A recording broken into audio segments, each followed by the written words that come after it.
Ms. Vijaya Deepthi, Global Head Insurance Products, TCS.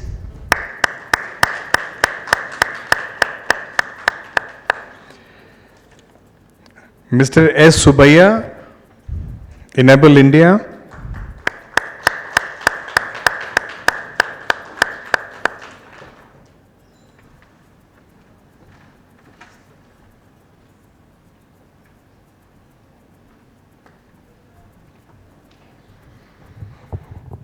Ms. Bindu Venkatesh, VP Talent Management, Oracle.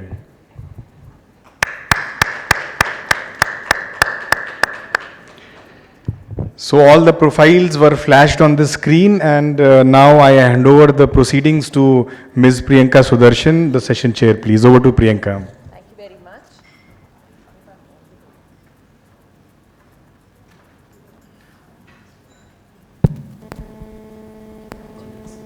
Thank you very much. Good morning, everyone. I've been here since morning, and it was a real interesting session right before this. Essentially around gender, getting women back into the workforce after a maternity break. And I think these are aspects that I focus on a day-to-day basis, in the capacity of the lead for gender diversity. But all of us are aware that diversity and inclusion goes way beyond gender. To be inclusive employers, we need to look at many other legs of diversity that exist, in society.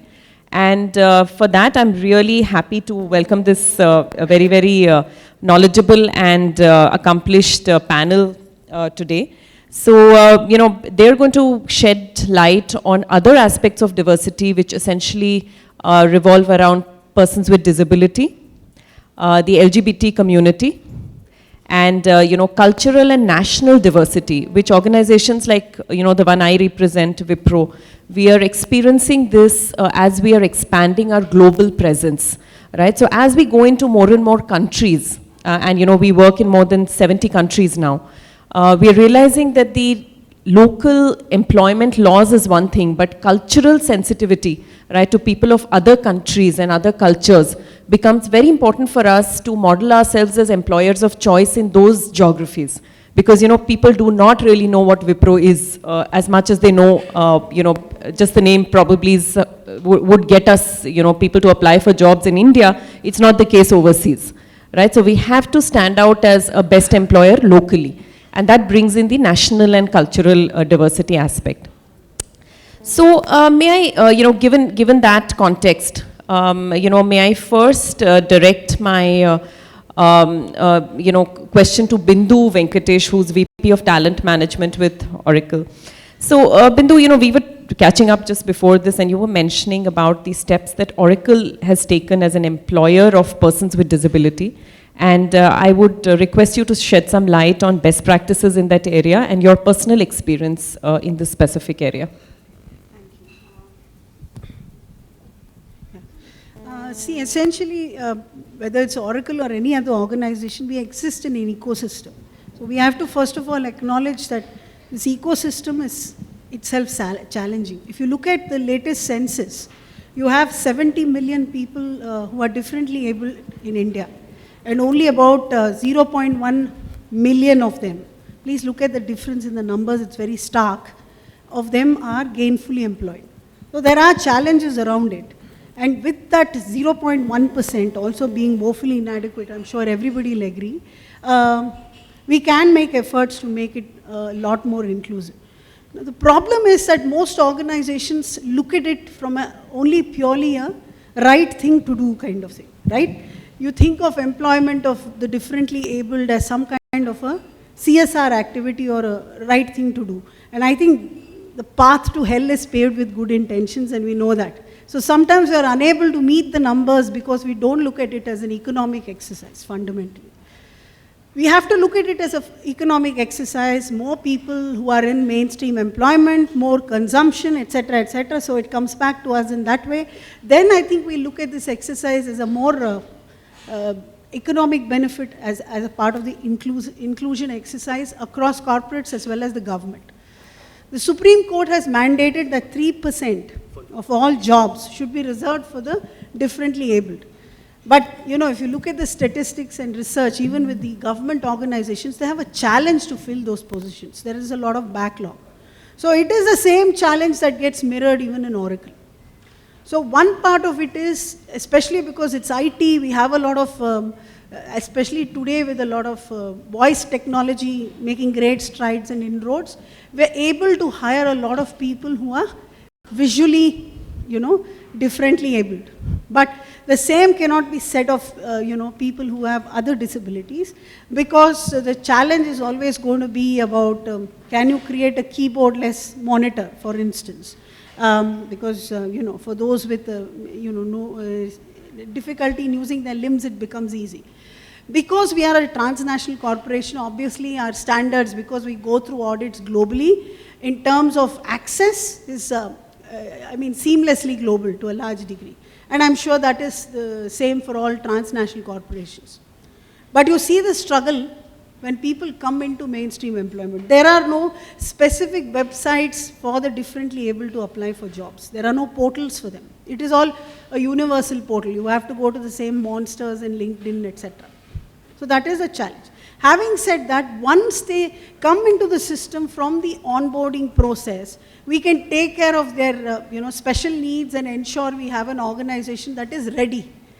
The first thing we realized was that, you know, unfortunately in our country we are constrained by 5,000-year-old civilization. In the epics, if you look at both the epics, somebody with a differently abled you know, nature was essentially the vamp or the villain in the epics. It's sad but true, right? Whether it's Mantra in Ramayana or Dhritarashtra in Mahabharata. So there is a mindset that goes deep, that, you know, because of your past karmas, you're probably the way you are, etc. So you have to change that fundamental mindset. It's not just enough to create a physical ecosystem, you have to create a more accepting community. And for that, we have worked with a lot of NGOs to enable that sensitivity amongst our teams as well as our managers. So that's something, it's ongoing. In fact, even as we speak, we are having a session in NCR for, you know, our, specifically for our back offices. So to get that sensitivity amongst our new managers. It's a part of the new manager orientation itself. But it still is a challenge to fill those positions. We've taken help of NASSCOM, CIA, etc. As a company, we also provide, you know, Oracle database education much before people actually are ready for employment in college. But we still, I mean, we don't think we've met the numbers or we're satisfied with what we're doing. There's a lot more that we can do. But we also have to remember the larger ecosystem. In fact, I mean, referring to the gender issue, I would still say women are still, you know, yet to come out of the protective home environment, protective parents, actually come to gain employment, get education, fundamentally get skilled. All those issues are a challenge, and we are trying to tackle it in our own way. Thank you. Thanks, Bindu. I think on disability, you know, there is always something that I think that gender one is born with, but disability, we never know when we encounter it in the course of our lives, right? So it is something for each of us to invest in and, you know, look at in terms of how we can be inclusive towards people and persons with disability. And this brings me to the conversation I was having with Subaya before this, where he said that, you know, it's being a person with disability, he finds, you know, two different types of reactions or behavior from people. One could be, you know, extremely sort of, you know, patronizing, saying, oh, let me help you, right? And the other is that, you know, it is, you know, people really don't want to acknowledge it at the other end of the spectrum, where they'd rather brush it under the carpet, right? So, you know, from Subaya, I would welcome a view on how it is to be a person with disability and really make a difference in the workplace as you have done, you know, and contribute gainfully. Subaya, I will hand over the mic to you now. Thanks, Priyanka. Good morning, all. Good morning. I didn't hear a loud good morning. Good morning, all. Okay. Okay. First of all, glad to be here with yet another NHRD conference. Couple of months I was in NHRD Maharashtra chapter in Nasik.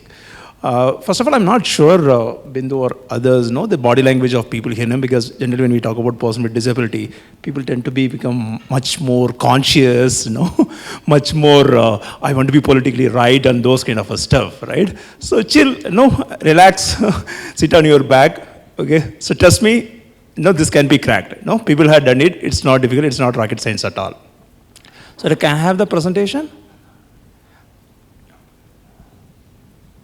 So can you play the first video?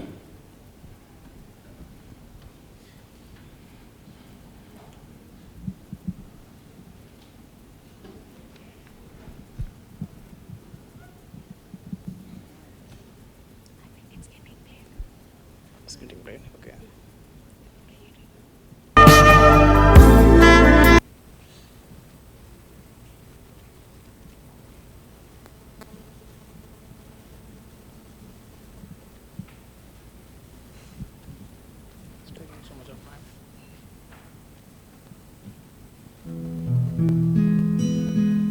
Bharatvarsh में 17 लाख से ज्यादा विकलांग लोग रहते हैं।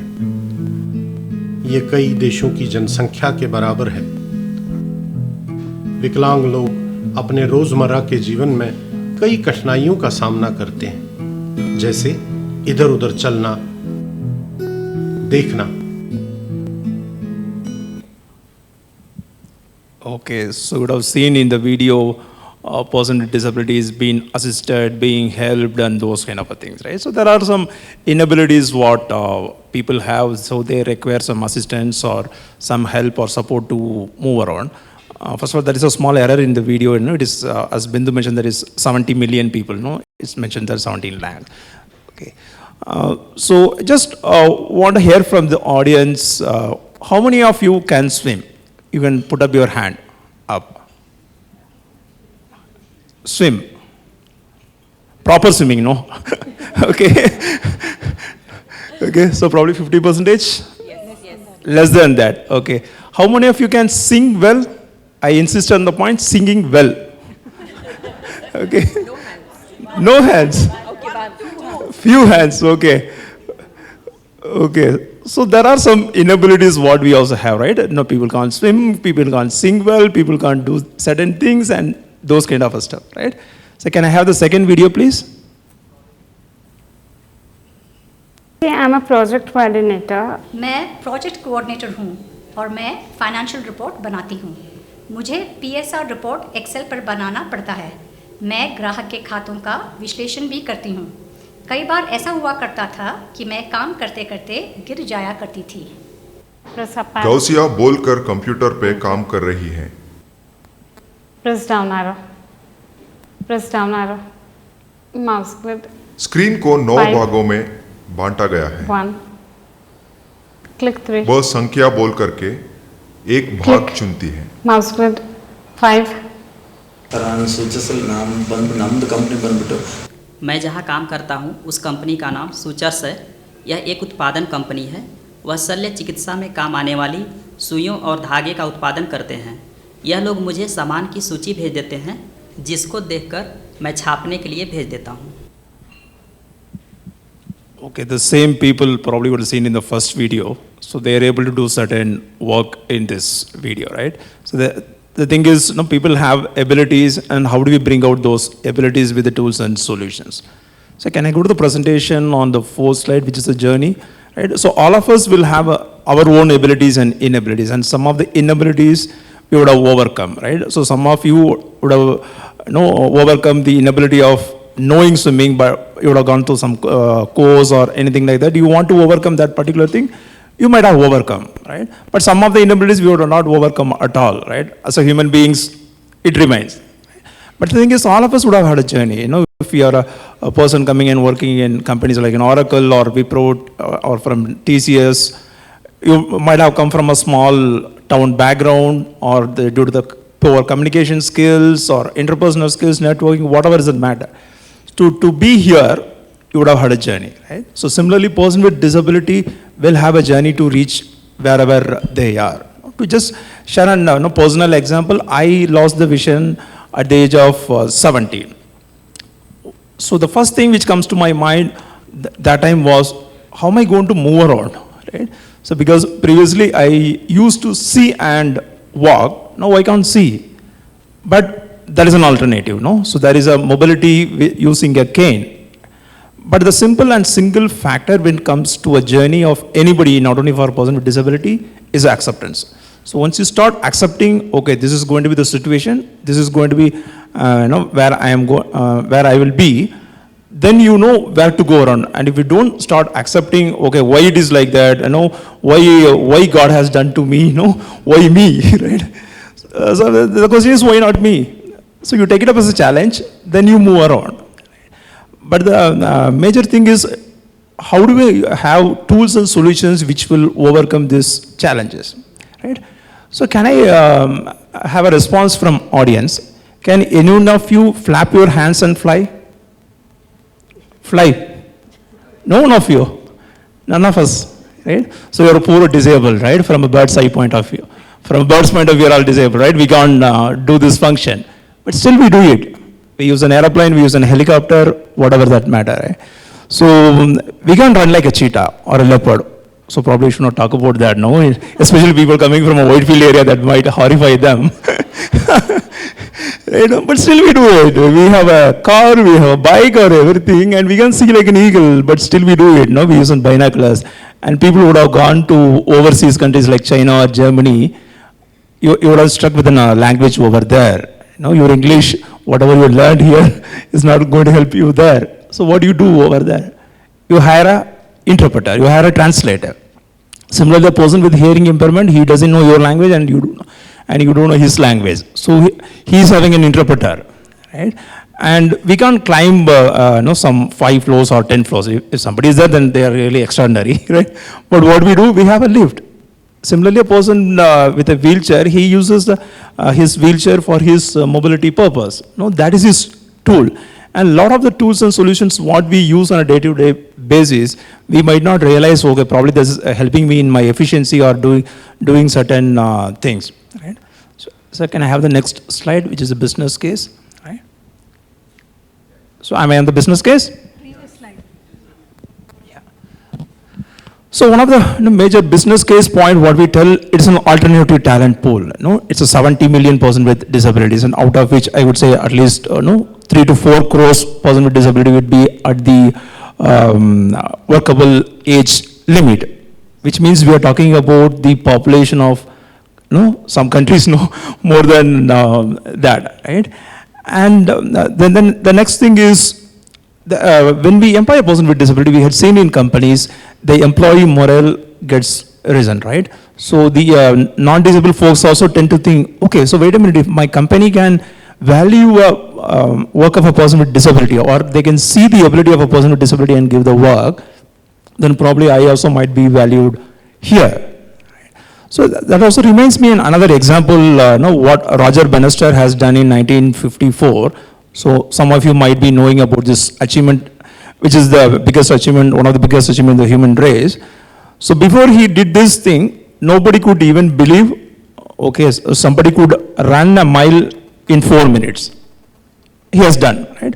But interestingly, after he has done, less than a year, 24 people has also done it. So what does it mean?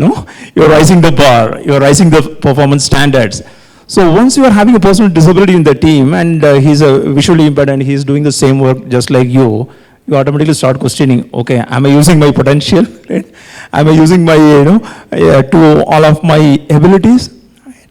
And that's where it comes to, for the leaders, what is in there for them, looking beyond obvious, right? So he's having an inability. So amongst that inability, can you see an ability? That is the ability of the leader. So if you can't look at the ability of a person, no matter whether it's a person with disability or non-disability, you can't be a leader, right? Probably as a position power, you will be a leader, but really, you can't have that leadership thing, right? So this disability hiring and inclusion helps a person in their journey in their leadership as well. So can I have the next slide? Which I want to touch upon on the whether a person with disability hiring and inclusion is a business case or a social perspective. There is nothing wrong coming from a social or a CSR angle as well. I want to be like a socially responsible citizen. Let me give this opportunity for a person with disability. I want to hire him. There is nothing wrong about our starting point. But what happens? once your social need gets fulfilled, then you just stop. No? Because your quest of a social thing just gets fulfilled, so you might not look beyond that. But in business case, what happens? Okay, wait a minute, no, there is a value what this PWD workforce what brings to the table, right? So I was just talking to Priyanka, no, there are different diverse groups what we have, no, could be LGBT or gender or cultural nationalities, and I always think about this, no, generally I think this diversity and all those things are more Western kind of a concepts, no, because there you don't have much of a diverse groups. Say, for example, in India, in every 100 kilometers, the language changes. Right? And you have such a cultural and a language, religion, whatever you name, probably we might have. You know, given this background in India, does it still apply to work on these diverse backgrounds? Right? So that made me to think about what is a unique thing a PWD workforce which brings to the table, which I believe is a solutions-oriented approach. Because person with disability lives and breathes solutions, right? If I want to use my phone, I need a solution. If I want to walk, I need a solution. If I want to do work on my computer, I need a tool and solution. So what they bring to the table is a solutions-oriented approach. No, you just don't get frozen by what challenges you face. You just come out of it. There will be the next best thing which is waiting for you. So next, I want to kind of pose some questions, and after that, we'll just end the first part of the presentation. Right? These are the conventional thought process what we have, right? Are we on that slide, the conventional thought process? Next slide. Next slide, yeah. Okay, yeah. So,